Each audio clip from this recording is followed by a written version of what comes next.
on when speaking and speak directly into the microphone and switch off when finished. The meeting this evening will be live streamed and a recording of the minutes of the meeting will be available on the council's website within 24 hours of the meeting. It's good it's lovely summer afternoon, isn't it? Lovely. Right. Apologies for absence. Sorry, yes, Councillor. Sorry. Meeting, I did ask you, Chair, if you are going to change this meeting, it has to be a consensus of majority of us, and not for the convenience of one person or two people. So can we ask you, please, that until we all, majority agrees, that we don't change the time or something. Some of us are habitual or otherwise come in at 6 o'clock, yeah? And even though it was probably an email, I'm not saying there wasn't. So ask the A officer to make sure they ring us so that we can then, if we got an alternative arrangements or something. So can we stick to a time we are? And if it is, let's have a consensus, please. I understand the concern, Councillor Hussain. This is an additional meeting that wasn't planned, and I had already got a commitment, an appointments committee for that I couldn't move, and officers were saying this has to be done today to meet deadlines. So the only way we could have held a meeting is to do it for 7 o'clock. I'm sorry nobody did make sure that they phoned around and tell everybody in time, but it was like, and given the scrutiny under which we are being under by MHCLG, I felt I needed to do the meeting. Then I have another letter sent to me by Jim McMahon saying that we've missed a deadline. So I did try to see if it was really necessary, because of this meeting was called just after the municipal diary has gone out. So if you want, I don't know if you want to add to it, Dev, but I think the word between a rock and a hard place on official statutory deadlines. So that's why we're holding it at 7 o'clock. And I do apologise, but I felt I was left with no choice but to do it tonight at 7. Section 151, do you want to come in? Yeah, no, I agree, and we take on board, but it's exceptionally we had to call these because today is the deadline for the council for me to sign it and then put it on the council website. Yeah, but hopefully it won't be a long meeting, so let's hope so. And the committee is to note, so we'll go through the detail as well. Thank you.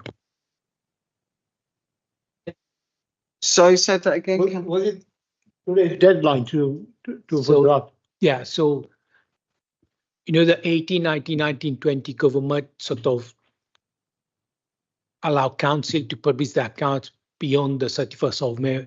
That the date 8 years ago, it was used to be 31st of May, but now government has brought the deadline for council to publish the accounts, and for the March 2025 account by end of June 2025, which is today is the latest date.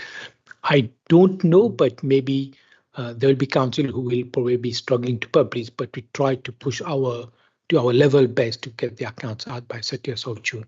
Yeah. Because so now everybody's got a bit more context as to why the meeting has been called today and the time it has. So if we can go to apologies for absence. Are there any apologies for absence? Yes, Chair. Apologies from Councillor Begum.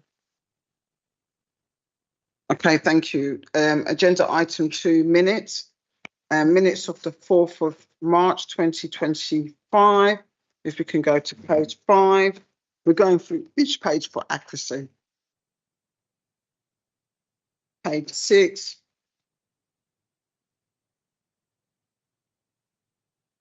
Page 7.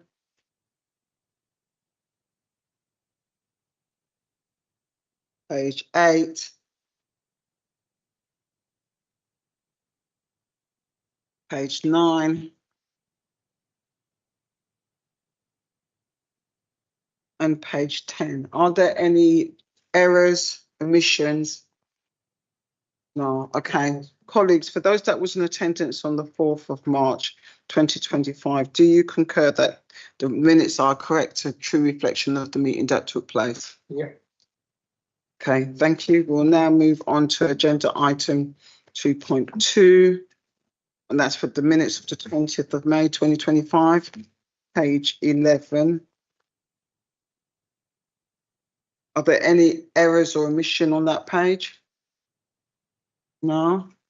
Thank you. Do those in attendance agree that the minutes reflect the meeting that took place on the 20th of May? Yeah. Yeah, thank you. We now move to disclosure of interest. Members are reminded that they must disclose both the existence and nature of any disclosable pecuniary interest and any personal interest that they have in any matters to be considered at the meeting, unless the interest is a sensitive interest, in which event they need not disclose the nature of the interest. A member with a disclosable pecuniary interest must not further participate in any discussion of, vote on, or take any executive steps in relation to the item of business.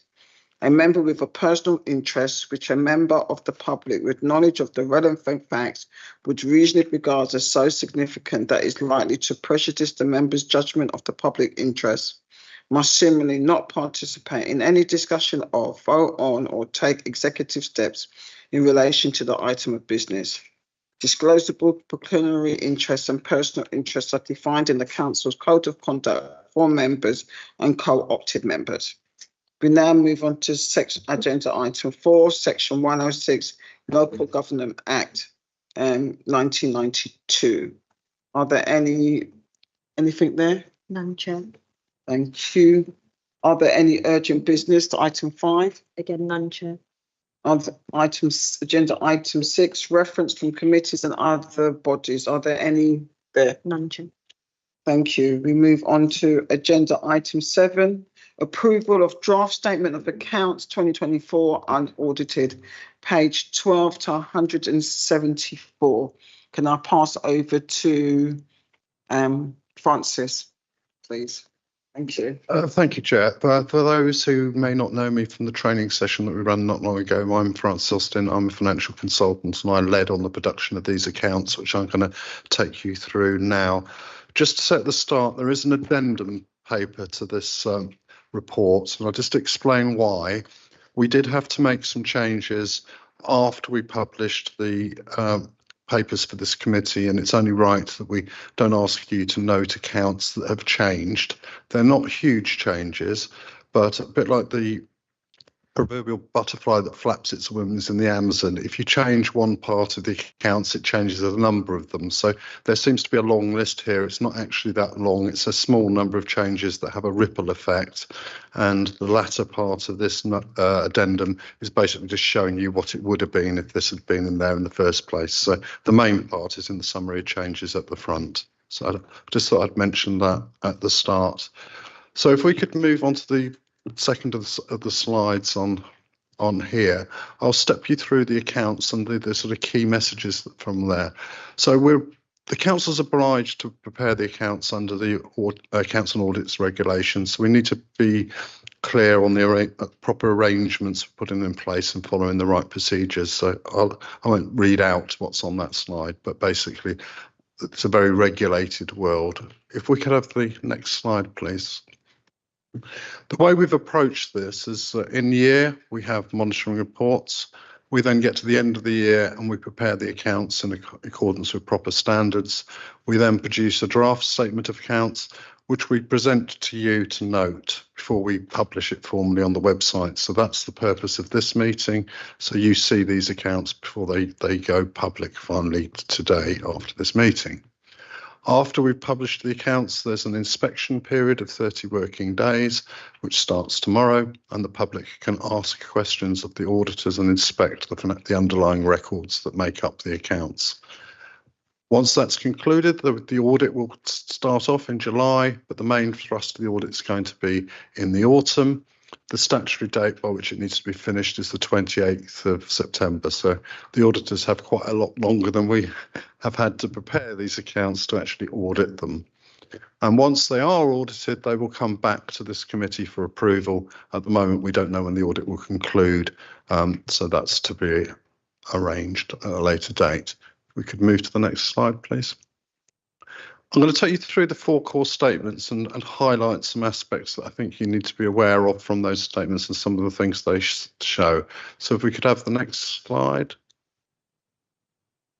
So the first one's the comprehensive income and expenditure statement in a bit of a summarised form. And I must say, although this is prepared under proper accounting practices, it probably doesn't tell the story that you would want to know. So if we start with the bottom figure, the 25,591,000 in the bottom right-hand corner, I think we need to have a look at what that actually means. So if we go to the next slide, that includes a number of different adjustments that do not actually involve the money changing hands. So if we start from that figure and we add back to it what's called other comprehensive income, these are for revaluations. These are for things that haven't actually been realised, but they could be realised.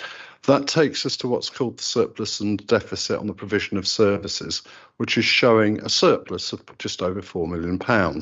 But again, this is not necessarily real money that hits the money that the council taxpayer has to pay, because there are a number of accounting adjustments that we have to make in there to prepare these accounts.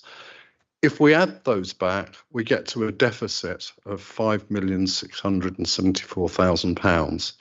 And that is the real hit to the funds of the council. Some of that relates to a surplus on the HRA, which you'll see that figure broken down there as £2.5 million roughly. The rest of it is a deficit on the general fund, and that's the real hit to the bottom line. So I thought that was helpful just to say that. And if you remember from the training, I talked about the expenditure funding statement that's note 7 to the accounts, being the one to look at if you want to understand the outturn position. And this is just capturing what's on there, so you understand why what's correct from an accounting perspective isn't necessarily the net effect on the bottom line. So I think that's quite an important slide just to understand what the accounts are about. There are no questions about that revenue point. If we want to move on to the main statements, there's the next slide. Any questions, colleagues? You can move on, Francis. Thank you. So this is just looking at the main headings on the balance sheet and how they've changed. So it's showing across the course of the year that the council's net assets have gone up by just over £25 million, and that's mirrored by an increase in the reserves, most of them in the unusable reserves, which reflects the way that the items have been funded. If we go on to the next slide, there's a breakdown of exactly what's happened there. So the fixed assets have increased because we've had capital expenditure. We've lent some more money to these subsidiaries. So that's what the investments in the subsidiaries are. But we've also sold some investment properties. So we've got a net increase in fixed assets. There are various movements then that happen on the current assets, and that gives us a net change in the assets of about 32 million. On the liabilities side, there's been various changes that have affected the amount of money we need to borrow in the short term. So that's for cash flow purposes, the level of creditors outstanding and the level of provisions. That's caused the liabilities to increase by just over 21 million. Then there are various adjustments that have happened on the long-term liabilities, including a change to the level of borrowing that's not very significant, and some changes to how we retain capital receipts. All told, that's how the change of 25 million in the net assets has come about. So that's just a sort of explanation of what's there to be seen on the balance sheet in a sort of more summarised form. We could go to the next slide, please. This is basically just saying what's happened to the cash. So the figure of just over 4 million on the surplus or deficit, that was the accounting figure before we moved out the accounting adjustments. It's not all cash, so we need to remove out the things that are not cash here. And then we need, once we've removed those non-cash items, we've got the net cash flow for the year. We then need to see what we actually did with that, how we spent it on investing in things, and what's actually happened then in terms of the movement, which then ties back to the balance sheets figure for what the cash at the year end is, which is that 42 million figure.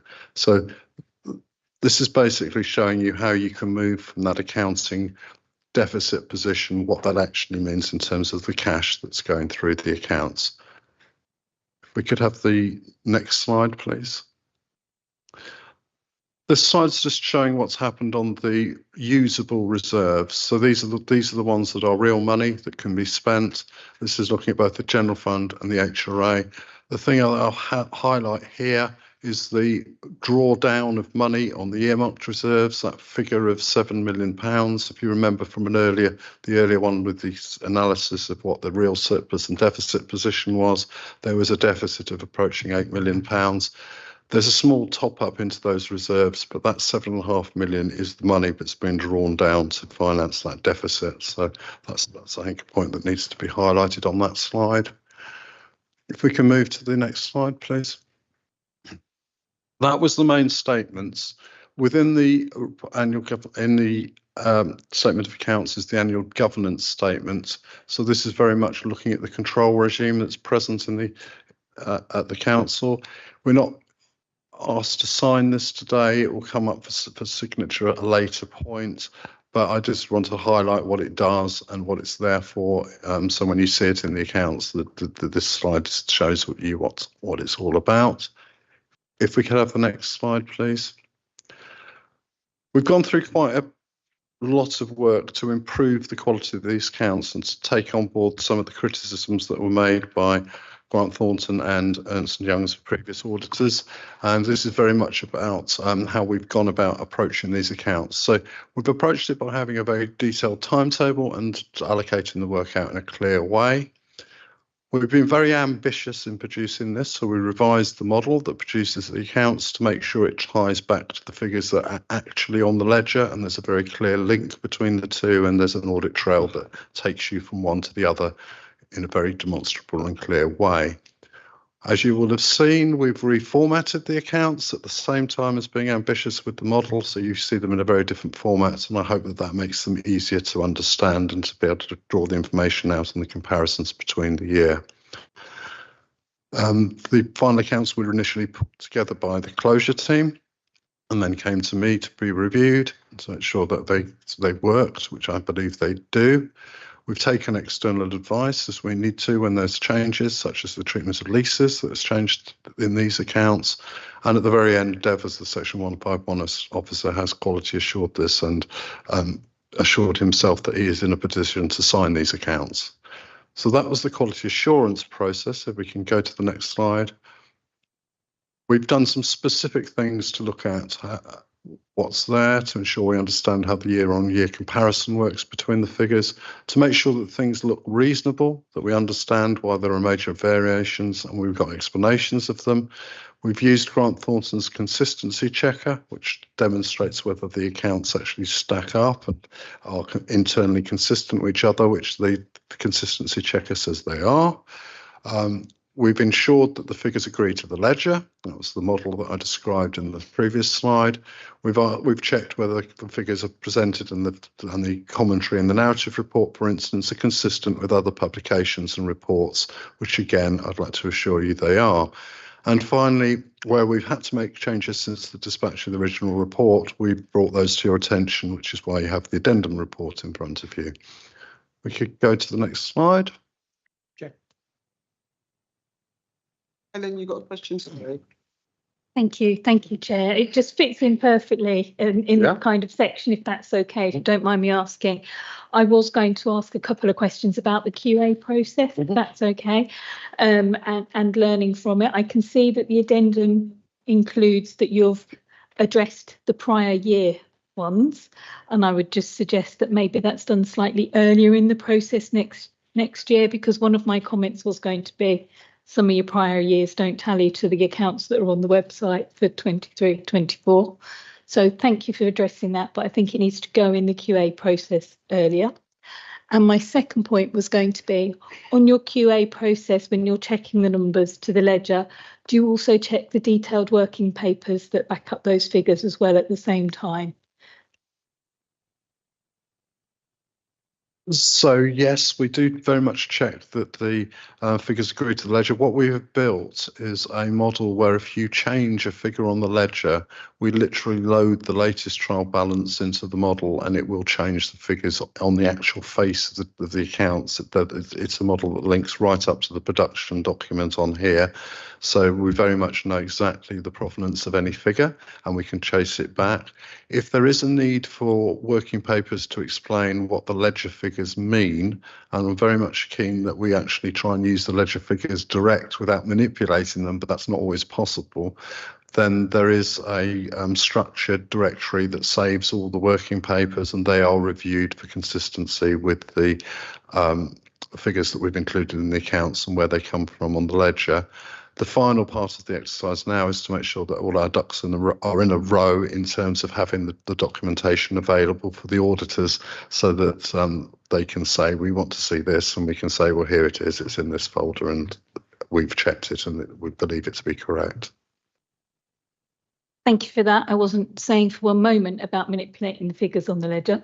My usual practice would be that the individual independent working papers, so for example, to support the PPE valuations, would be saved. And that's what you're saying, they'll be saved already on the documents. I'm used to that being done at the same time you verify the figure on the actual accounts. So I was just trying to clarify, are those working papers reviewed and checked they do balance to the accounts before the accounts are produced, or between now and when the auditors come? Because you can produce your working papers in the format required by the auditor, can't you? So just on that, so using the PPE as an example, we had independent valuers produce the valuations for the property, plant and equipment. They produced a valuation report on a spreadsheet that had their values. Obviously, before we input the spreadsheet, we checked it, we looked through what was there. The part that I'm talking about now is the final quality assurance to make sure that we've got the complete records there. So we're not closing the stable door if the horse has bolted. We've been looking at this as we go along. We're just doing a completeness check now to make sure that everything's in the right place and that we've saved everything in a place where we can easily access it and provide it to the auditors. Questions? Yes. Sorry, yes, and just a quick question about addendum. There is a comprehensive income and expenditure statement. It's saying that it's on page 1. It's saying that 1.757 million. And when we are going to a balance sheet on the same page, it's saying that PPE increased 1.757 thousand. That's a mistake. The K has been missed off. They are the same figure. It's 1.757 million. Million. Yes, sorry, that's an error. Sorry. Thank you. Any more questions? You can carry on now. So if we come to this slide, which is the last of the slides on here, this basically tells us where we are now. So we are about to publish the accounts on the website, and that's on time. We've met the statutory deadline of the 30th of June. As I said earlier, the public inspection process starts tomorrow. Picking up the point about learning lessons from this, we're very much going to review that and learn what we can about the preparation process and what we need to do about the control environment as a result of the work that we've done. Grant Thornton are going to come to the next meeting of this committee on the 10th of July to set out the audit plan. So without stealing their thunder, they're talking in terms of starting an initial review in July and then the main audit in the autumn, and they'll flesh out more detail about how that will work. Once they've concluded that, and they've got until the end of next February to do it, we will reflect whatever we need to reflect in the final statement of accounts, and then they will come formally back to this committee for your approval. And that will mark the end of the 24-25 statement of accounts. Yes, section 151 officer. Just to add, as members are aware, this is to do the statement of accounts, but GT have already started the value for money as well. I met with, because there's another team doing VFM, and both will be presented to the audit committee. So any progress on VFM, we'll bring it as and when, but they've started that as well, just to inform Chair. Yeah. Any questions, colleagues? Yes, Councillor Hussain. Yeah, in terms of the reserves, obviously, you know, reserves can only be used once, and once they're gone, there is, you know, cannot be. But in terms of all the budgetary pressures, according to this, but be that may homelessness, children's services, you know, and the DFGs, you know, the grant and the special needs. Now, how do you see that? Now the government, you know, is the government 3-year settlement? Would that be give us some reassurance, or are we still going to be 12 months every year looking to dip into the reserves? Very good points here. So first, as Francis mentioned, we had to dip it in our reserves to balance 24-25 because of especially areas, as you mentioned, adult social care, children's and special educational need and supported living. But when we prepared the council budget for 25-26, we had an upside on collection fund. So the reserves we are using to balance 24-25, 80% of that will replenish that. So that we are drawing down in 24-25, replenish from collection fund, but you have to monitor the collection. We don't know what is going to happen at the end of the year, but there was a plan to replenish that reserves. So in terms of you're right, over the last for a long time, we had just 1 year settlement, and always around sort of November, December time, then there might be some more money coming in, and it was very difficult to plan. But right now, the new government has announced the 3-year settlement. So the spending review, which was carried out, that's a 3-year spending review. And the government has launched quite a wide-ranging consultation, which is called Fair Funding Review. So that's why now MHCLG knows by and large how much money they will be receiving, and they've launched a consultation paper to say how they will allocate that pot of money and how much council will receive individually. Normally, those announcements, the final figure, we will be aware maybe 3rd week or 2nd week of December. They're trying to do it earlier, but that at least will give us a certainty what the 3-year figure looks like. And if you recall, for 25-26 budget, when government announced some additional pot of money, I think councils like Luton, with a sort of low tax base and high needs, high deprivation, the formula did favor councils like Luton, because the grant is going towards where the need is and there is low tax base. Now, the fair funding review is very complex. There's a lot of complex formula. I'm sure, Helen, you will be aware. So those are going through a 8 weeks consultation, but we are preparing some modeling to say what that looks like for Luton. So potentially resources will be allocated where needs is, but on the other hand, the spending review itself, there's less money in the system.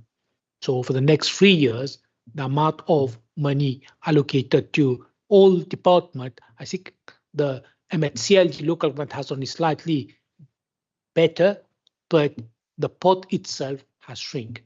So when the pot is shrinking, means that the pressures in terms of social care, inflation will still be here. Yeah, so there's 2 elements to that. First, spending review in the pot of allocation over 3 years is smaller, and then the fair funding review, potentially it might favor councils like Luton. So it's a long answer, but we are working on the modeling to say in the best case, worst case, what that looks like. So we're planning, the team, we are working on bringing a revised medium-term financial plan and just to lay out. So the budget process for 25-26 has already started. Yeah, and we'll be working on the Q1. So when all these things will be together, we'll see, okay, what that council plan is for the next 3 years. So certainty, yes, 3 year will give us certainty. Yeah. Just to be clear, did I understand it for you to be saying that in terms of the high need block, the deficit there would be the 3 years in terms of the government, does that give us more reassurance? Because that is one always under a huge pressure, particularly the school transport.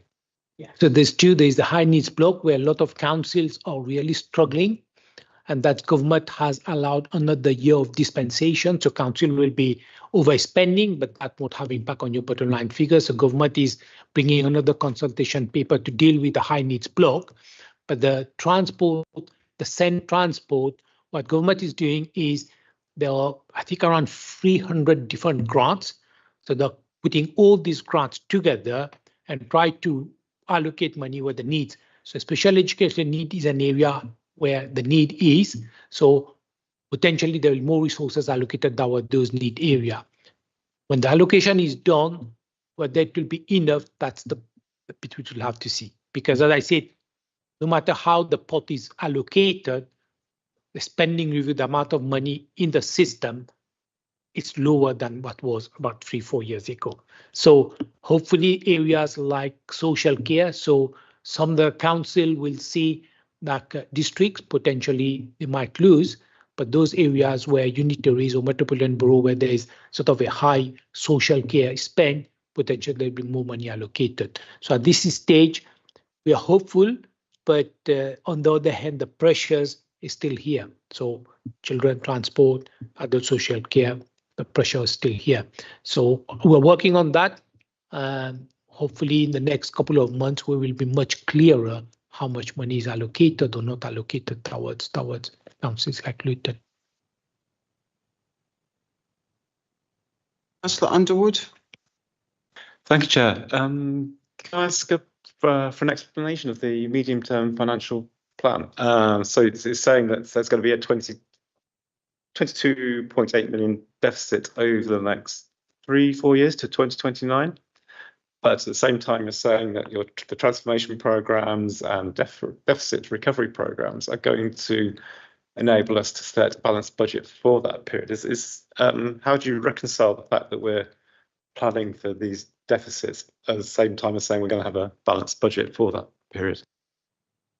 That's not an easy task. So yeah, when we agreed the budget in February, yeah, we said give and take based on assumptions, because at that time we didn't know what that 3-year settlement looks like. Even right now we don't know, because when government they will do the allocation, there'll be winners and losers, and sometimes the government will do what we call dumping. So they will take a bit from the winners and give it to the losers. So how much? So coming back to your question, at that point we said every year we start with by and large 5-6 million of deficit. That's before we start the budget, we got 5 or 6 million of deficit. So you multiply by 3 years, you only got 18 million. So that's what we're working. So based on the pressures which has been sort of declared as part of the outturn, and based on we're working on Q1, so we'll see, and that's what we say we're going to refresh our medium-term financial plan, and that will give us what that gap is. And then at the same time, we'll see if more resources are going to be allocated to councils like Luton, which high needs, low tax base. So all these will go in that melting pot, and we'll have a best case, worst case scenario, and we start to plan the 26-27 budget based on that worst case, best case scenario, because the final figure will be known by sort of maybe first week or 7th week of December. Yeah. So another project which we're working on, Francis, is working with the service directors is cost and demand. So we need to understand what the cost and the demand is doing. So especially with, like as Councillor Hussain said, transport, a special educational need, there's always a demand, there's always cost going up. So we have to see, okay, how we can invest in prevention. That's where transformation comes in. That's where deficit recovery plan comes in. So once you've got the deficit, we have to work toward recovering that deficit, but at the same time controlling the demand and cost. It's not easy. So homelessness is one of the area where council is investing probably in the region of 50-60 million, and that's by acquisition of properties rather than using costly BNB. So BNB costs 3 or 4 times more. So that's as well. But at the same time, looking at prevention, how we can encourage people to stay where they are and not to lose the home. So we've got incentive scheme, working with landlord to give them incentive to try to keep tenants within the property. So we're doing that. Adult social care, children's, we're working with in terms of prevention, reablement, to make sure we control that demand and cost. In terms of procurement as well, working with the provider, working like the sector providing supported living. So there's a list of things, initiatives that are taking place to make sure not only we close any budget gap, but to control any future demand and cost going up, because that's the one where it is a big risk in terms of the budget going forward. Okay, so can I Supplementary, then Councillor Farouk. Go on. Okay. Thank you. So I appreciate. I mean, a lot of these things are out of your control, like the adult social care budget and everything is. A lot depends on the outcome of the spending review, and you were talking about there's a decision to be made by December by the government. Is that correct? So that's just a comment rather than. So normally every year the government will say how much money is available. So that's right now we know by and large, based on the spending review, how much money each department have been allocated. So we know NHS got 60% of the allocation. So, and quite rightly, NHS there is a defence has gone up. So when NHS and defence get more money, means less money allocated to other department. So that's why if you look at the cake, when there's a bigger slice going to NHS and defence, then there's less available to other sectors. And that's why I'm saying in terms of the freer settlement for the local government, in terms of the quantum is lower. But then when MHLG get their allocation, they decide how they allocate to each individual authorities, and that consultation has started. So they put the formula, new formula, how do you assess needs, how do you address all the areas where council tax base, resource. So then they will work on all these things, the consultation, everybody will provide, we will take part in that consultation. And then when they work, the whole thing will dumping where they will see winners, losers, and those councils who are going to lose, they will at least guarantee from a cash, they're not going to worse off. So at least that's a guarantee, so the transitional protection. And then second week of December, we'll get a letter from MHLG saying return, here's your allocation. And by that time, but we can't wait because by December, our budget should be done by end of November. So we'll work on best case, worst case, and we develop savings plan to say worst case happen, here the saving plan, best case, here the savings plan. So we have to work on those figures, and that's the work has started already, Councillor.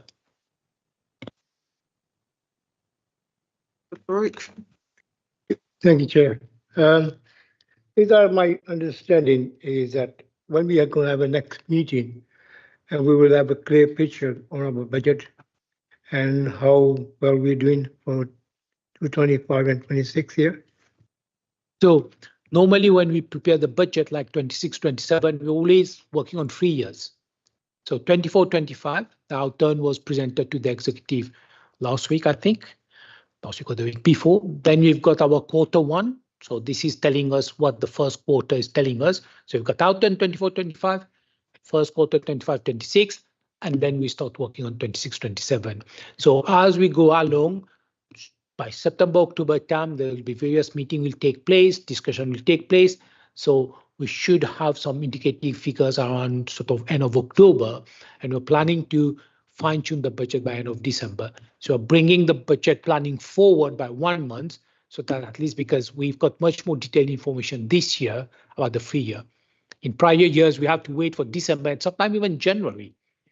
Yeah, we prepare the budget in January, government decides, okay, there's pressures, there's a couple of billion, and then, yeah. But this year, that's why we're trying to bring it forward. So by end of November, we should have a view of where the budget, before we get the final settlement in mid of December. Then the process is, then the report goes to executive officially in January, and then goes to FRG, goes to trade union, and then come back in February and goes to full council. So that's later part of the process that will stay the same, but we brought the process forward by 1 month. Yeah. Helen? Thank you, Chair.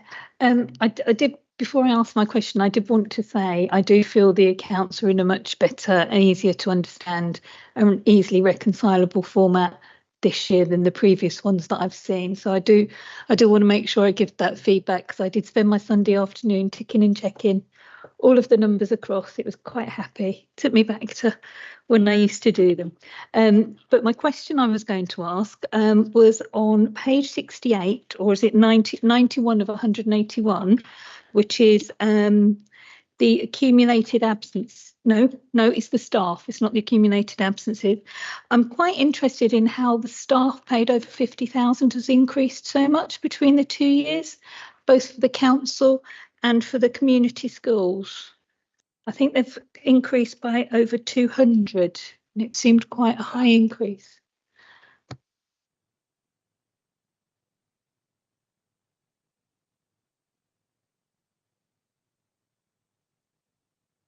Yeah, 68 or 91 of 181. Table right at the bottom. I've read that they've increased from 514 to 735. Staff paid over 50,000.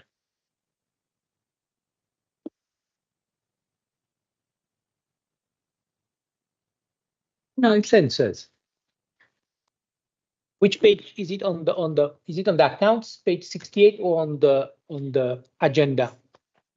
It says, yeah, there's two numbers, page 68 or page 91 of 181. Table right at the bottom of the pay band.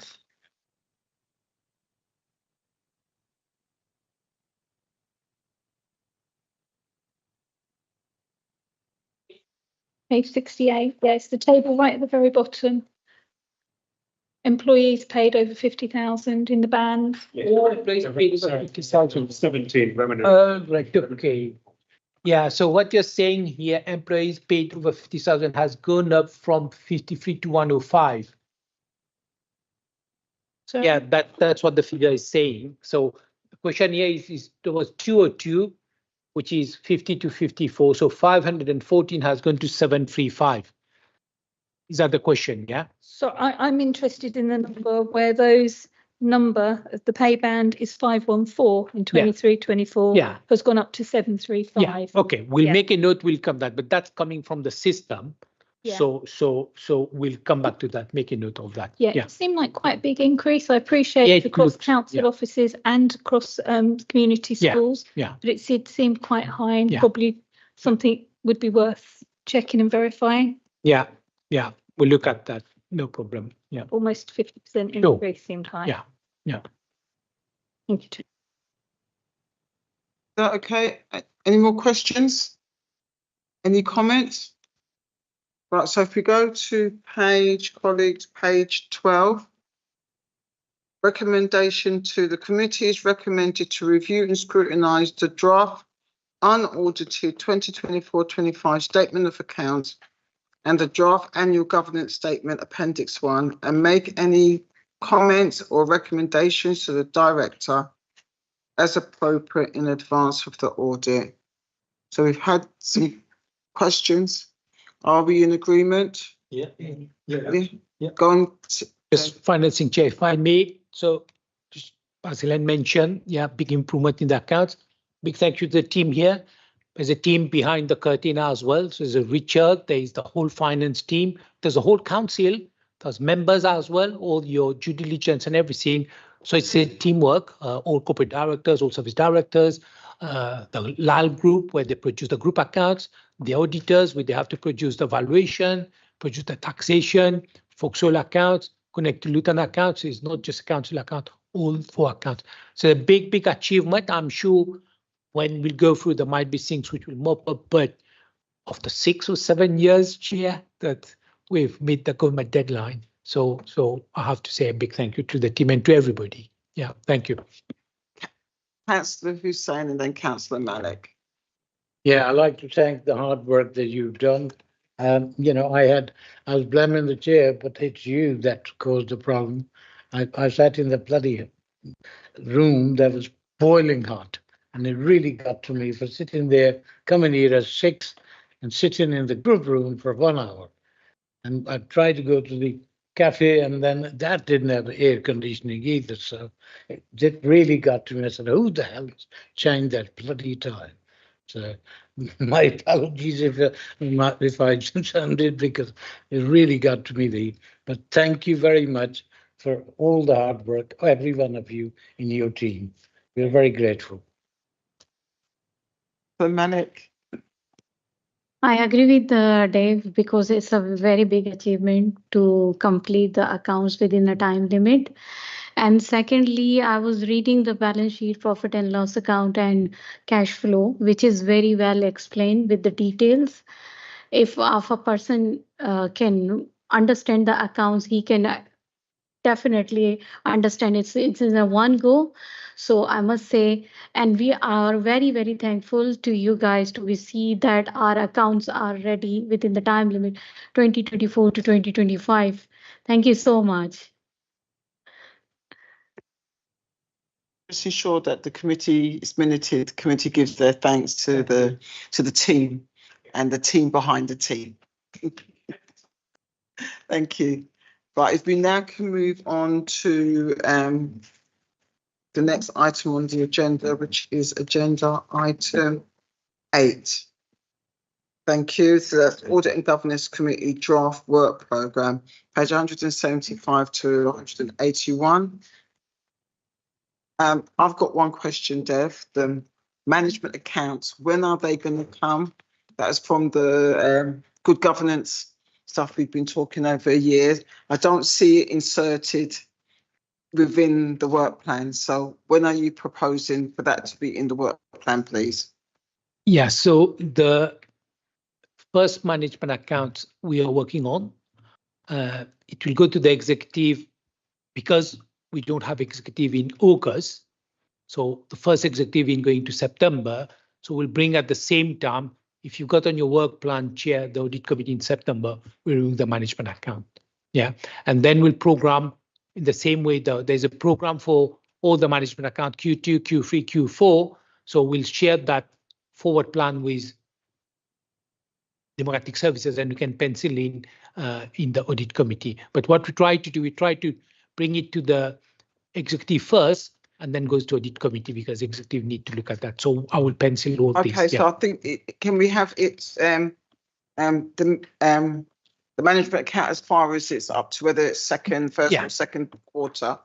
Can we have it presented to the 8th of October meeting? Because that will be after the summer. Absolutely, yeah. So however it's reached that far, can we have that added to the 8th of October, definitely. Please. Yeah. Is everybody in agreement to that? Yeah. Yeah. And then, Chair, if I may, because the accounts will be very much numbers, if you would like something on top of that, which that was your wish, Chair, in terms of the risk, in terms of financial resilience, in terms of governance, so we'll put something more, because that will add more value to this committee.